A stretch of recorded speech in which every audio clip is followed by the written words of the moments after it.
Today, I'm at my local Tesla dealership, and that's because I want to see if they can fix the body gap issues with my brand new Model X Plaid. Now, I picked up a 2022 Model X Plaid about 3 months ago, and overall, I have no regrets. I really love the car. I upgraded from a Model S Plaid, and for me, it's just a better car. It's bigger, more practical, it's more comfortable. Don't have to duck in and out when getting in and out of the car. Overall, I just enjoy it. Since I've owned a couple Teslas, I knew there would be body gaps. And there are some on the Model X. Quite frankly, they're not all that bad. I know a lot of people, when they make videos like this, their body gaps are absolutely horrendous. So horrendous that I don't know how they were missed. Why not try to get them fixed? That's why I'm here. I just dropped off my car. They said you can pick it up in about a couple hours and they will try to adjust as best as they can. They did say that they can't perform miracles. There are some things that they just can't do. And I'm like, okay, that's okay. I'm not expecting perfection, but there were a few places that I thought could be better. And there's also one trim piece around the wheel fender that kind of like loose, kind of hanging off. So I wanted them to fix that. So we'll see how the results are afterward. All right, guys, it's been 2 hours. I picked up my Model X Plaid. Let's go over it. Let me talk about some of the issues or some of the gaps I had and how they look now. Oh, by the way, behind me, that's where I'm building my new house. That's why I'm here. All right, so starting up front, the gaps weren't too bad, but it kind of bothered me how right here, this hole between the hood and the headlight is quite big. And you could see this versus this side, which is about the same. So basically, I was explained that Tesla has some kind of tolerance, and they basically measure this side and that side, and if they're within tolerance, they don't touch it. So it looks like they didn't touch it at all. I mean, it's not the worst thing. It really isn't, but you know, I would have preferred they somehow could adjust the hood or something to kind of fix that. But anyways, so that was not fixed. Also, what I mentioned is this A-pillar seems to be weirdly placed. You can see how it's much thinner here, much thicker here. Again, you could kind of stick your finger in right there, right? And it's on both sides. Again, they said they couldn't adjust it because of the way everything else was fitting.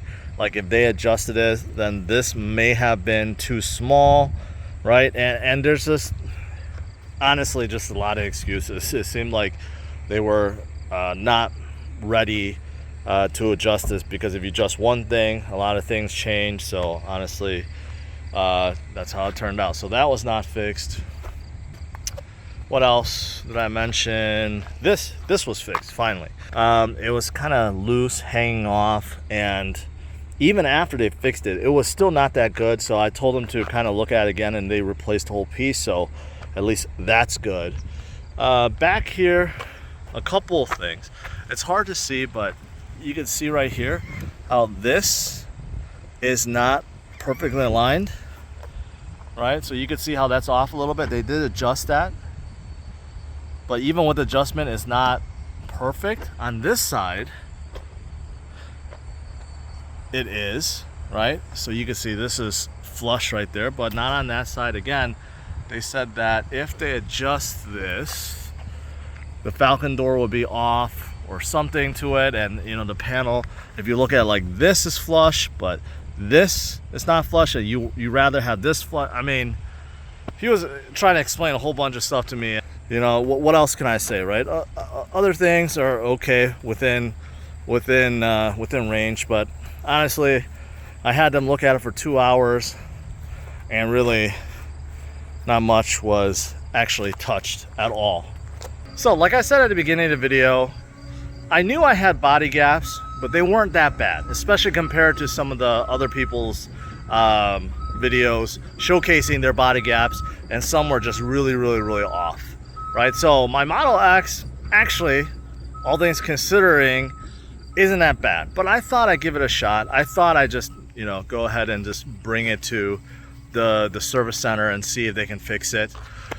But it turns out it really they really can't. They really didn't fix much other than that one fender piece, the wheel fender that you know, that was loose, and they fixed that. Other than that, not much else. Just FYI, if you do own a Tesla, it doesn't matter which one, the 3Y, X, or S, if you want Tesla to fix your body gaps, you have to initiate it from your app. And when you do, it tells you to agree to a charge. Okay, so keep that in mind. That turns off a lot of people. It turned me off until I sent them a message. They're like, no, you won't be charged, but in the app, it always says you do. So keep that in mind. So if you're kind of on the fence, you're like, maybe I should schedule it, right? And you see that charge in your app, don't be discouraged by it, because they actually don't charge you anything for fixing your body gap. So just keep that in mind.